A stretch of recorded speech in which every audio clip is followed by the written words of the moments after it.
Hello friends, मैं आपको SOL के रिगार्डिंग एडमिशन से लेकर स्टडी मटेरियल पेमेंट सारा इसी वीडियो में आपको मैं बताऊंगा। तो आपको एडमिशन लेने के लिए क्रोम को ओपन करना है। क्रोम को ओपन करने के बाद यहाँ पे आपको टाइप करना है sol.du.ac.in और उसके बाद आपको सर्च कर देना है। जैसे ही आप सर्च करेंगे तो आपको नीचे एक लिंक मिलेगी, new undergraduate UG course. इस लिंक पर आपको आकर क्लिक करना है। क्लिक करने के बाद आपको यहाँ आना है, बीए ऑनर्स के इस वाले लिंक पे क्लिक करना है और यहाँ पर एडमिशन फॉर्म जो है ये इस पर क्लिक करने के बाद कुछ इस तरह का हमारा ये डेस्कटॉप शो ऑफ करेगा। तो अगर आप अभी तक एडमिशन नहीं लिए हैं तो आपको पहले, आपने अभी तक एडमिशन नहीं लिया है तो आपको यहाँ पर पहले क्लिक करना होगा। क्लिक करके आपको रजिस्ट्रेशन करना होगा। रजिस्ट्रेशन करने के बाद आप एक यूज़र आईडी बनाइएगा और पासवर्ड और यूज़र आईडी से आपको लॉगिन करके उसके आगे की प्रोसेस करना होगा। तो आपका अगर न्यू स्टूडेंट है, अगर आपने अभी एडमिशन नहीं लिया है, अगर आप न्यू एडमिशन लेना चाहते हैं तो आपको पहले यहाँ पे क्लिक करके न्यू रजिस्ट्रेशन करना है। रजिस्ट्रेशन के बाद आप यूज़र आईडी बनाने के बाद, पासवर्ड बनाने के बाद आपके जो आप मोबाइल नंबर दोगे उस पर आपको मेल आईडी, जो आपने यूज़र आईडी बनाया और पासवर्ड आपको मिल जाएगा। बाकी आप बनाइएगा, आपको तो याद रहेगा। उन पासवर्ड को यहाँ पे डालकर लॉगिन करना है। तो कुछ इस तरह का हमारा खुलेगा। खुलने के बाद आपको यहाँ पे अपना यूज़र नेम डालना है और यहाँ पर पासवर्ड डालना है और ये कैप्चा कोड यहाँ डाल देना है और लॉगिन करना है। अगर आप लॉगिन करते वक्त आप अपना पासवर्ड भूल जाते हैं, अगर आप अपना पासवर्ड भूल जाते हैं तो फॉरगेट करके न्यू पासवर्ड बना सकते हैं। अगर आपको याद है तो लॉगिन करके आप आगे जा सकते हैं। अगर आपको याद नहीं है तो फॉरगेट करके आप न्यू पासवर्ड बना सकते हैं। जैसे आपने लॉगिन किया, लॉगिन करने के बाद कुछ इस तरह का आएगा। अगर आपने पहले से फॉर्म भर रखा है तो अगर आपने फॉर्म भरा था और उस वक्त जो पेमेंट गेटवे ऑफ पेमेंट है वो हाइड हो गया था तो आपको यहाँ पे आकर क्लिक करके पेमेंट करना है। और मैं आपको पहले स्टेप बाय स्टेप फॉर्म बताऊंगा कि किस तरह से भरना होता है। तो सबसे पहले आपको पर्सनल डिटेल में आना है। पर्सनल डिटेल्स में आपको अपना पूरा नाम डालना है, ठीक है। और उसके बाद आपको यहाँ पे डेट ऑफ बर्थ डालना है। डेट ऑफ बर्थ डालने के बाद नेशनलिटी क्या है आपकी वो डालना है। फिर पेरेंट्स इंफॉर्मेशन, आपके माता पिता के बारे में बताना है। यहाँ माता जी का नाम, आपके पिताजी का नाम, यहाँ आपको एड्रेस डालना है जहाँ आप रहते हैं। फिर आपको यहाँ पे आपको अपना राज्य सेलेक्ट करना है, सिटी सेलेक्ट करना है, आपको वहाँ का पिन कोड डालना है। आप NRI हो तो आपको यस करना है, अगर नहीं हो तो नो करना है। अदर डिटेल्स में आपको यहाँ पे जेंडर डालना है। जेंडर में मेल फीमेल डालना है। यहाँ पे नंबर डालना है आपको अपना। आपको बताना है कि आप किस कैटेगरी के हैं, SC है, OBC है, जनरल है, आप जो भी है यहाँ पे आपको सिलेक्ट करना है। ब्लड ग्रुप बताना है आपको अपना। PWD एप्लीकेबल हो तो आपको यस करना है, नहीं तो नो करना है। ईमेल आईडी डालनी है आपको यहाँ पे। यहाँ पर आपको मोबाइल नंबर डालना है। आपको यहाँ पे बताना है कि आप शादीशुदा है या नहीं है तो मैरिड या नहीं तो सिंगल। बाकी और भी ऑप्शन है, आप उनमें से देखकर डाल सकते हैं जो आप हो।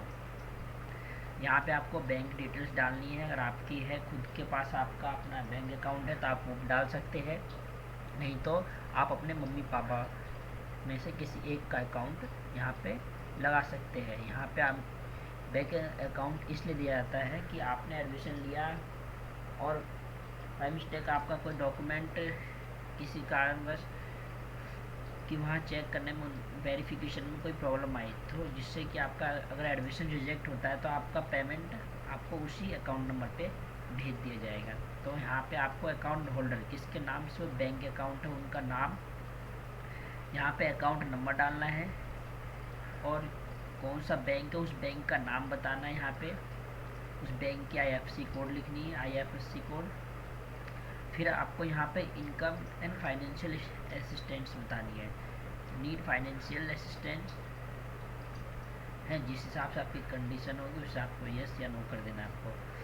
आपको फीस में कुछ छूट चाहिए तो आपको यहाँ पे यस या नो, आपको चाहिए तो यस करना, नहीं तो नो। आप एम्प्लॉयमेंट हो मतलब आप जॉब करते हो या नहीं करते हो तो एम्प्लॉयमेंट करना, नहीं करते तो अनएम्प्लॉयमेंट। यहाँ फैमिली की इनकम बतानी है, अगर आप 2.5 लाख से नीचे अगर दिखाते हो तो आपको सर्टिफिकेट देना होगा, इनकम सर्टिफिकेट, वो अपलोड करना होगा। अगर आप इससे ऊपर दिखाते हो तो आपको इनकम सर्टिफिकेट अपलोड करने की कोई ज़रूरत नहीं है। आपको यहाँ दिखाना है कि आप पॉवर्टी लाइन में आते हो तो यस, नहीं तो नो। फिर यहाँ पे आपको कुछ डिटेल्स बतानी है, मिसलीनियस डिटेल्स, कि आपको कंप्यूटर आता है तो यस करना है, नहीं तो नो। इंटरनेट का यूज जानते हो तो यस करना है, नहीं तो नो। आपके पास कंप्यूटर है, यस करना है, नहीं तो नहीं। आपने कोर्स कौन सा किया है इससे पहले, किस फील्ड से हो आप, तो वो आपको बताना है। तो आर्ट्स से तो आर्ट, कॉमर्स तो कॉमर्स, जिस फील्ड से भी आप हो, जो आपका स्ट्रीम रहा है वो बताना है आपको। प्रेफर फॉर मटेरियल, आप जो स्टडी मटेरियल लेना चाहते हो वो किस में लेना चाहते हो, हार्ड कॉपी में या सॉफ्ट कॉपी में। हार्ड कॉपी में लोगे तो उसका चार्ज लगेगा, और सॉफ्ट कॉपी में लोगे तो आपको इनकी ये सॉल्व के वेबसाइट पे आपको PDF फॉर्म में बुक्स मिल जाएंगी, वो सॉफ्ट कॉपी आपको उनका कोई चार्ज नहीं लगेगा। बाकी आप करते हो तो आपको कैंपस जाना होगा बुक के लिए। यहाँ पे आपको स्टडी के बारे में बताना है अपना, जो आपने प्रीवियस में पढ़ा है ग्रेजुएशन पहले के बारे में। Examination details, board exam, education मतलब आपने जो बोर्ड किस बोर्ड से एग्ज़ाम दिया है उस बोर्ड का यहाँ सेलेक्ट करना है, किस बोर्ड से आप CBSE, UP बोर्ड, जिस बोर्ड से भी हो आपको यहाँ सेलेक्ट करना है। रोल नंबर डालना है अपना। फिर आपको रिजल्ट दिखाना है कि आप पास हुए हो, कौन से ईयर में हुए हो, ठीक है। यहाँ पे आपको अपने जो मार्कशीट में जो आपको मार्क्स मिले हैं वो यहाँ पे आपको टाइप करके बताना है, मतलब इसमें कि मैक्सिमम मार्क्स में वो लिखना है जो थ्योरी और दोनों, मतलब रिटन और जो प्रैक्टिकल है दोनों को जोड़ के टोटल नंबर में से कितने नंबर आपको मिले हैं वो लिखना है यहाँ पे आपको।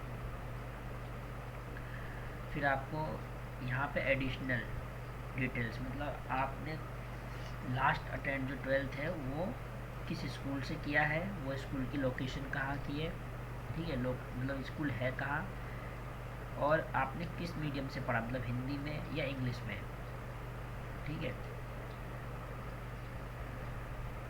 और नीचे आपको 10th की डिटेल्स बतानी है, आपने 10th कौन से सन में पास किया था, उस बोर्ड का क्या नाम था, जिस बोर्ड से आपने एग्ज़ाम दिया था, CBSE था, UP बोर्ड था, जो भी बोर्ड था आपको बताना है। स्कूल किस तरह का था, मतलब गवर्नमेंट था या प्राइवेट था, आपने जो 10th पास आउट किया वो किस राज्य से क्वालिफाई किया था, उस कॉलेज मतलब उस राज्य को सिलेक्ट करना है। फिर उस कॉलेज का नाम लिखना है, फिर रोल नंबर लिखना है अपना 10th का, रिजल्ट मोड क्या रहा, परसेंटेज रहा तो परसेंटेज जिस तरह से आपका रहा होगा CGP या परसेंटेज वो आपको बताना है। आपका टोटल मार्क्स कितने का था और कितना आपको मिला था, बाकी ऑटोमेटिक वो परसेंटेज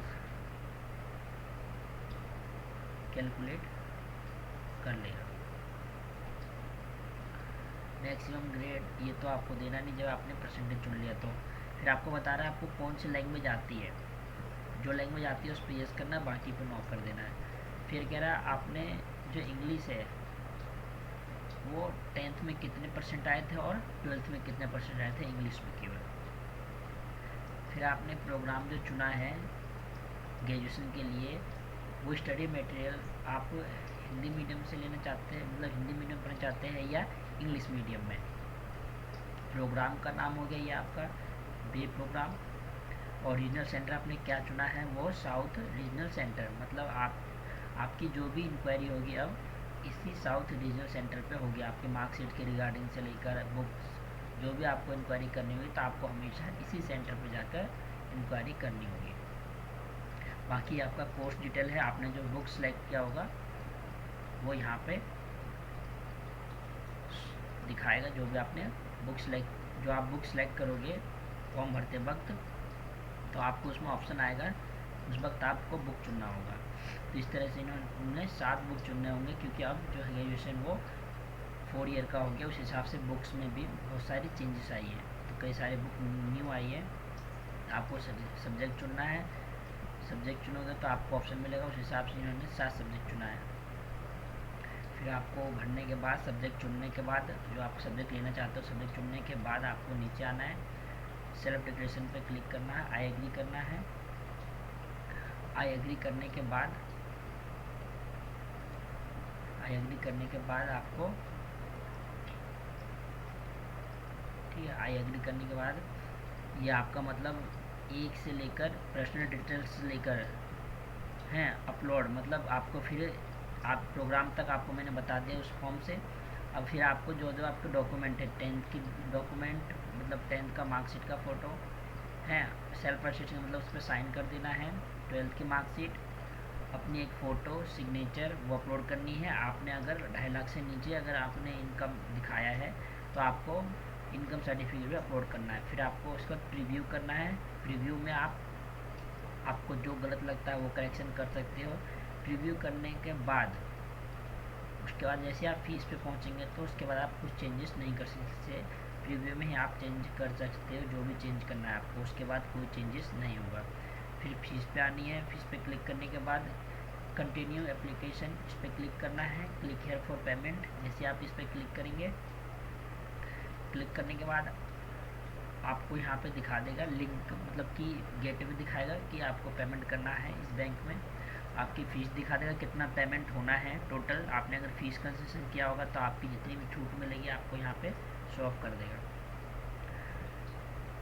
फिर उसके बाद आपका मेथड आएगा चुनने के लिए कि आपको किस मेथड से पेमेंट करना है, मतलब क्रेडिट कार्ड है या डेबिट कार्ड है, मतलब कार्ड्स में क्या आपके पास, या फिर नेट बैंकिंग आईडी हो, यूपीआई आईडी आपके पास है तो यूपीआई आईडी से कर सकते हैं, वॉलेट में है तो वॉलेट से कर सकते हैं, या फिर पे व्हाट्सअप पे भी पेमेंट हो जाता है, व्हाट्सअप से भी या उससे।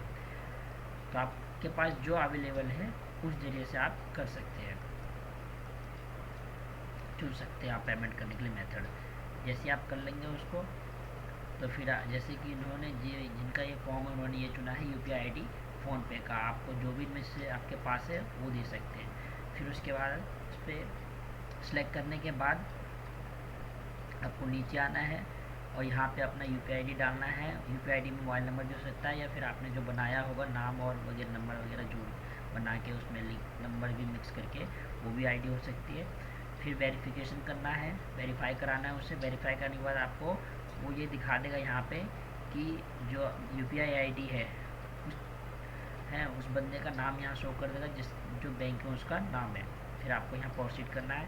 प्रोसीड करने के बाद आपकी पेमेंट की लिंक आपके फ़ोनपे, मतलब जो भी आपने यूपीआई आईडी दिया है फ़ोनपे, पेटीएम, उस पर लिंक जाएगा। आपको वहाँ पे उस लिंक पे ओके करना है और पेमेंट कर देना है। पेमेंट करने के बाद आपका इंटरफेस कुछ इस तरह से आएगा, कुछ इस तरह से इंटरफेस आएगा है। जैसे आपका ये आ जाता है तो समझो आपका एडमिशन हो गया। आपको यहाँ पे दे रखा है ये अपने प्रोग्राम का नाम, रीजनल सेंटर, और फिर उसके बाद प्रोग्राम स्टडी सेंटर, ठीक है। और यहाँ पे प्रिंट आपने जो अभी पेमेंट किया है वो आप यहाँ से उसकी स्लिप डाउनलोड कर सकते हो। उसी स्लिप को डाउनलोड करके उसकी प्रिंट आउट निकाल कर और ये आईडी कार्ड का प्रिंट आउट करवा के आप इसे ले जाकर अपने जो रीजनल सेंटर है साउथ, वहाँ जाकर आप उनसे अपने हार्ड कॉपी मतलब बुक्स जो है आप ले सकते हैं जाकर, जैसे आपके पास कोई नोटिफिकेशन आए। फिर आप जब इस पर आप क्लिक करेगा तो आपको फ़ीस की रिसीप्ट डाउनलोड कर लेनी होगी। डाउनलोड करिएगा, फीस इस तरह की होगी कुछ है इस तरह से। और उसके बाद आपका यहाँ प्रोग्राम का नाम लिखा होगा, कॉलेज का रोल नंबर लिखा होगा, डेट लिखा होगा, कब एडमिशन हुआ है, ठीक है। आपका नाम किस मीडियम से आपने किया है, मतलब किस मीडियम से आप ग्रेजुएशन करेंगे, हिंदी इंग्लिश, ठीक है। डेट ऑफ बर्थ, यहाँ मदर और फादर का नाम, यहाँ आपके एड्रेस लिखे होंगे, मेलिंग एड्रेस, मतलब आपने जो एड्रेस दिया होगा वो मेल एड्रेस, यहाँ आपका ईमेल आईडी, मोबाइल नंबर, और जो आपने सब्जेक्ट चुना है वो सब्जेक्ट यहाँ शो ऑफ करेगा। आपको मटेरियल किस में चाहिए, हार्ड कॉपी, तो यहाँ हार्ड कॉपी दिखाएगा। आपने जो ट्रांजैक्शन किया उसकी ट्रांजैक्शन आईडी दिखाएगा और वो डेट दिखाएगा कितनी पेमेंट हुआ और कितना हुआ। फिर आपको अपनी आइडेंटिटी कार्ड डाउनलोड कर लेनी है। आईडी कार्ड आपको डाउनलोड करना है और इस आईडी कार्ड पे आप चाहो तो इसकी प्रिंट निकलवा के और आपको ये और फीस स्लिप दोनों को ले जाना है रीजनल सेंटर पर और फिर आपको वहाँ से बुक मिल जाएगी।